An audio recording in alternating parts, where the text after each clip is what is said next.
योकोसो to anime. तो guys आज की वीडियो में attack on Titan season 4 chapter 4 की स्टोरी एक्सप्लेन होने वाली है।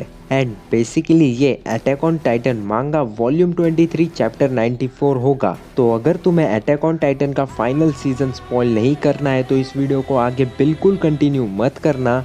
और अगर तुम्हें ये चैप्टर देखना है तो make sure you already have watched our previous chapters.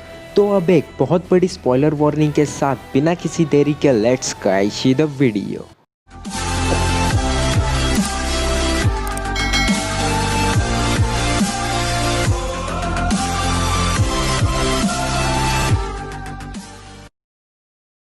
तो गाइस ये है chapter 4 the boy inside the walls. तो चैप्टर के स्टार्ट में हम गाबी को देखते हैं जो कि होम टाउन जिंदा लौटने का सेलिब्रेशन कर रही होती है। एंड आगे हम लिबेरियो को देखते हैं और फैल्को एक अनइजी वे में वाइस कमांडर राइनर ब्राउन को देखकर याद करता है कि 4 साल पहले राइनर ने पैराडाइज आइलैंड के ऑपरेशन फेल होने की पूरी जिम्मेदारी ली थी और राइनर से आर्मर टाइटन के पावर्स को छीन तक लिया था। लेकिन राइनर ने अपनी लॉयल्टी मार्ली को प्रूव की, हर एक बैटल में अपनी लाइफ को रिस्क में डालकर बैटल को सक्सेसफुल बनाया। एंड अब राइनर को कोई भी स्ट्रिप्ड ऑफ द आर्मर नहीं कहता और फैल्को अभी के लिए कंफ्यूज हो जाता है क्योंकि राइनर ने फैल्को को इमोशनल रिक्वेस्ट की है to save Gabi from inheriting the armour Titan.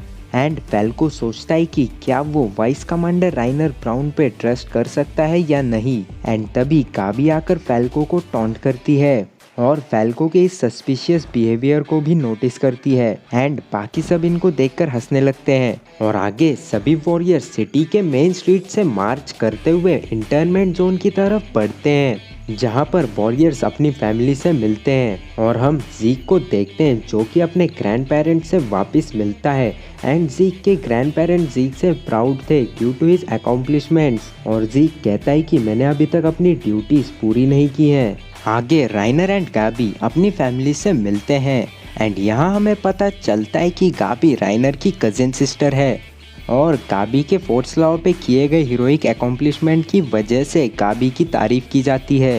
And Falco भी अपनी फैमिली से मिलता है पर तभी फैल्को की नज़र एक large number of injured Eldian soldiers पे पड़ती है और उन्हें कहीं ले जा रहे थे। एंड कॉस्लो फैल्को को एक्सप्लेन करता है कि इन सोल्जर्स को ट्रॉमेटाइज करके छोड़ दिया था एंड अब इन्हें ट्रीटमेंट के लिए नियर बाय हॉस्पिटल में ले जाया जा रहा है। एंड अगर तुम्हें ट्रॉमेटाइज का मतलब नहीं पता है तो मैं तुम्हें बता दूं, एक ऐसी स्टेट जहां पर ये सोल्जर्स एक नॉर्मल ह्यूमन की तरह सोच नहीं सकते। और फैल्को अपनी फैमिली से आगे जाने के लिए कहता है और फैल्को एक इंजर्ड सोल्जर की मदद करता है। एंड ऑल्सो फैल्को नोटिस करता है कि इस सोल्जर का आर्म बैंड गलत हाथ में है। और कुछ देर बाद राइनर एंड उसकी फैमिली साथ में डिनर करते हैं और गाबी बताती है कि उसने कैसे फोर्ट्सलाओ पे आर्मर ट्रेन को सिंगल हैंडेडली डिस्ट्रॉय किया था। एंड राइनर की मॉम इम्प्रेस्ड होती हैं और साथ ही में राइनर से पूछते हैं कि क्या गाबी नेक्स्ट वॉरियर बन पाएगी। आगे राइनर कहता है कि गाबी के रिकॉर्ड्स के बेस पर गाबी नेक्स्ट वॉरियर बन सकती है और चांसेस ज्यादा है कि गाबी आर्मर टाइटन को इनहेरिट करे। एंड आंट करीना जो कि राइनर की मॉम है वो ये बात सुन के बहुत ही खुश होती हैं क्योंकि उनके फैमिली का दूसरा मेंबर वॉरियर बनने वाला है। And also aunt Karina note करती है कि उन्हें हैप्पी लाइफ जीने से सिर्फ पैराडाइज आइलैंड के लोग रोक रहे हैं। और राइनर की फैमिली राइनर से पैराडाइज आइलैंड के बारे में बहुत सवाल पूछते हैं और गाबी इंसिस्ट करती है कि इन सवालों के जवाब के लिए कोई भी राइनर को फोर्स नहीं करेगा। लेकिन राइनर एग्री करता है कि वो अपने पैराडाइज आइलैंड के मिलिट्री में गुजारे हुए टाइम को बताएगा। आगे राइनर अपनी फैमिली को बताता है कि उसने कैसे पैराडाइज आइलैंड के इविल एल्डियंस की हार्डशिप को सहा है। और राइनर अपने एक्सपीरियंस को याद करते हुए कहता है कि एक एल्डियन ने चुराए हुए पोटैटो से अपने इंस्ट्रक्टर को खरीदने की कोशिश की just because she was caught. And Reiner जिन लोगों से पैराडाइज आइलैंड पर मिला था उन्हें राइनर डिस्क्राइब करते हुए एक इडियट, एक हिपोक्रिट एंड एक ओवर रिस्पॉन्सिबल जर्क कहता है। और साथ ही में राइनर एक एल्डियन का स्पेशल मेंशन करता है जिस एल्डियन पे बदला लेने का जुनून सवार था और कुछ लोग जो उसे किसी भी हालत में फॉलो करते हैं चाहे वो कुछ भी करे। और राइनर कंक्लूड करता है कि ऐसे डिफरेंशिएटेड ग्रुप ऑफ पीपल्स के बीच फंसे रहना ये बर्टोल्ड, एनी एंड उसके लिए एक नाइटमेयर की तरह था। एंड ये सुन के काबी कंफ्यूज हो जाती है क्योंकि राइनर ने पैराडाइज आइलैंड के लोगों को डिस्क्राइब करते हुए उन्हें डिफरेंट कहा था। लेकिन तभी आंट करीना काबी को रिमाइंड कराती है कि पैराडाइज आइलैंड के लोग इविल है एंड आंट करीना काबी को आगे बताती है कि पैराडाइज आइलैंड के लोग कभी भी आइलैंड को छोड़ के पूरी दुनिया को अपने टाइटन से तबाह कर सकते हैं और जो मार्ली के अच्छे यानी कि गुड एलियंस है वो ऐसा होने से रोक सकते हैं।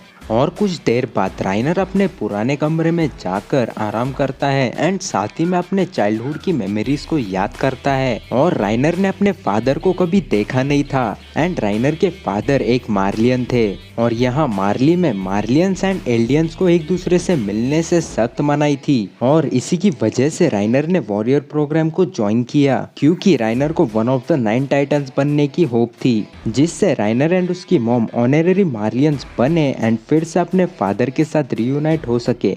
And despite performing unexceptionally in the program, Reiner को उन 7 चिल्ड्रन के साथ वॉरियर कैंडिडेट के लिए सिलेक्ट किया जाता है। और एक दिन ट्रेनिंग के दौरान ज़ीक अनाउंस करता है कि attack on Paradise Island was being plan to commence in few years and new warriors को चूज करने का वक्त पास आ रहा था। हाउएवर 7 कैंडिडेट्स में से सिर्फ 6 कैंडिडेट्स को वॉरियर बनाया जाएगा और राइनर बहुत ही ज्यादा खुश था क्योंकि वो एक मार्लियन बनने वाला था। एंड पोर्को गैलियट राइनर के ऑप्टिमिज्म को लेकर गुस्सा होता है और पोर्को राइनर को रिमाइंड कराता है कि तुमने एक कैंडिडेट होकर जो चीज डेमोस्ट्रेट की है वो सिर्फ इंटेंस लॉयल्टी है जो कि तुम्हें वन ऑफ द 7 टाइटन्स को गेन करने में कोई मदद नहीं करेगी। And Reiner believing Galliard to be making light of the warriors mission and Reiner Porco से कहता है कि वो उसे रिपोर्ट करेगा और ये सुन के पोर्को गुस्से से राइनर को मारता है और तभी वहाँ पर मार्शल आकर दोनों को सेपरेट करता है एंड पोर्को राइनर का मजाक उड़ाते हुए वहाँ से चला जाता है। आगे बर्टोल्ट आकर राइनर की मदद करता है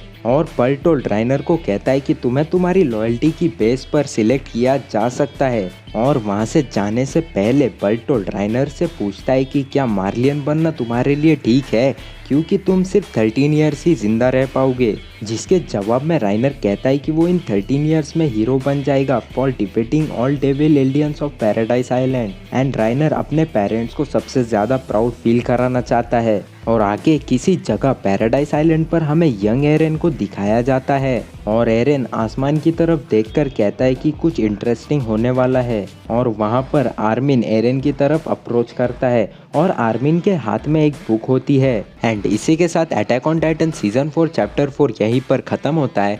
तो अगर तुम्हें ये वीडियो पसंद आई है तो इस वीडियो को लाइक करो और अगर कुछ ज़्यादा ही पसंद आई है तो इस वीडियो को अपने दोस्तों के साथ शेयर करो एंड कमेंट सेक्शन में मुझे बताओ कि तुम्हें ये चैप्टर कैसा लगा। और इसी तरह के एनिमे रिलेटेड कंटेंट देखने के लिए इस चैनल को सब्सक्राइब करो। मैं मिलता हूँ तुमसे नेक्स्ट वीडियो में, तब तक के लिए सायोनारा।